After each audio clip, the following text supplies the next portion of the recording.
came up with here, his next step was to go to St. Vibiana's to see if he could get a look at baptismal records, or to the main library downtown, where they kept phone directories going back decades. Bosch pulled up his phone's search app and typed in USC EVK to see what might come up.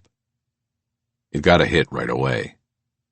The EVK was still operating on the campus and was located in the Byrne-Crant Residential College on 34th Street.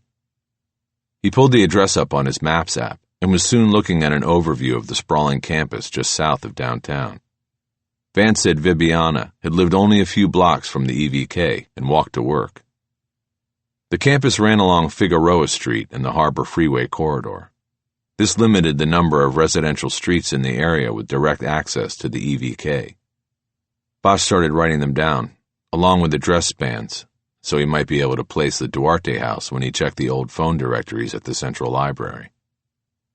It soon occurred to him that he was looking at a 2016 map of the campus and its surroundings, and that the Harbor Freeway might not even have existed in 1950.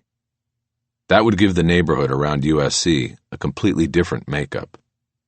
He went back to the search app and pulled up the history of the freeway, also known as the 110, which slashed an 8-lane diagonal across the county from Pasadena down to the harbor. He soon learned that it was built in sections in the 1940s and 50s. It was the dawn of the freeway era in LA, and the 110 was the very first project.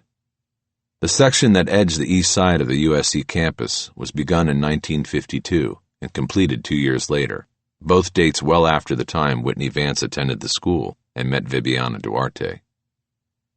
Bosch went back to his mapping and started including streets that in 1949 and 1950 still provided walking access to the northeast corner of the campus where the EVK was located.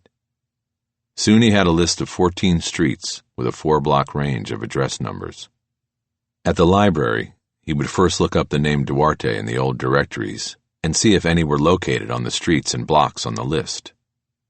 Back then almost everybody was listed in the